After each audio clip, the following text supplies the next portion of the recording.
Hi, my name is Shani and I am talking to you from Florence, Italy. And today I want to share 5 tips with you on how to make traveling better and less expensive and less stressful. So the first thing is you're looking at it. So we got this place through Airbnb, and I love shopping through Airbnb because you can find the kinds of places you need for a lot less money. So we only spent $60 a night for this, and we have a master bedroom, a kitchen, a little dining room, a little living room, just a great home base. And the reason you want a kitchen, which brings us to point number 2, is as a rule, we only eat out once a day, and then we feed ourselves for the other 2 meals.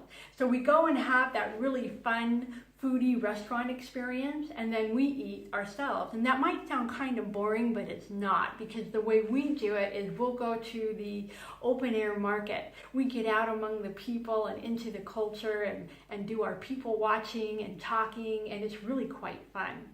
The next way to save money is to pack light.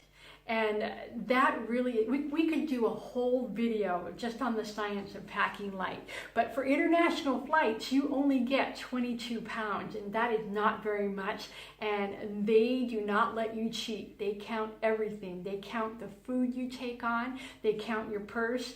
So you get 22 pounds, and that's it. And if you go over 22 pounds, they charge you $65 each way. So you just really don't want to do that. I know for me, it was a real challenge to get things down to 22 pounds. I did do it.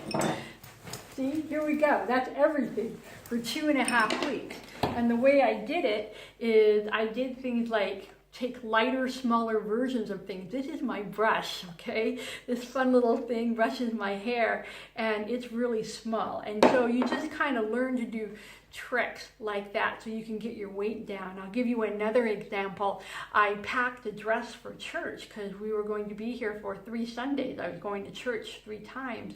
And I packed a dress, and when I first weighed my luggage, it was over, and I had to take some things out. So I pulled that dress out. I knew it was kind of a little bit heavy, and I weighed it, and then I went back to the closet, and I got something that weighed less. And I had to do that like a few times with several things. And that brings us back to some other ways to pack lighter. When we did the Airbnb shopping for places, we made sure they had a hairdryer. We made sure that there was some kind of laundry facility. This place has one. It's got this little tiny washing machine underneath the counter. It doesn't do very big loads, but it's big enough for us. And things like that to save you from having to pack more. Oh, yeah, we buy toiletries. We don't bring our shampoo and all those things that weigh a lot with us. We wait till we get to our destination, and then we go buy the shampoo and the deodorant and things like that. And you might think, well, wait, that's kind of expensive. It is, but it's a lot less expensive than $130. So it's definitely a more economical way to handle that problem. The next thing we do is we don't rent a car. Whenever we can help it, we take public transportation, especially in a place like Europe, because that's what most of the people here do. They ride the subway or they ride the buses. So we do the same thing. It's really cheap. They give you a ticket that lasts for 100 minutes, and you can go on any bus or subway, make any transfer you want for 100 minutes for $2. So if you're going to go see a tourist attraction, then you just pay $2 and you get to go see it, and then you pay $2 to come back home. That's cheap.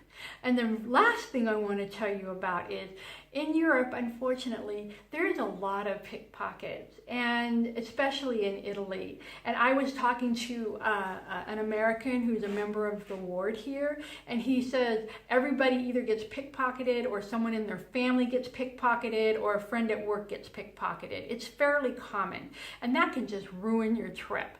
So instead of putting it in your pocket, you wear it around your neck. And you don't just wear it on the outside. You make sure that it's inside your jacket or inside your shirt. And that keeps you safe.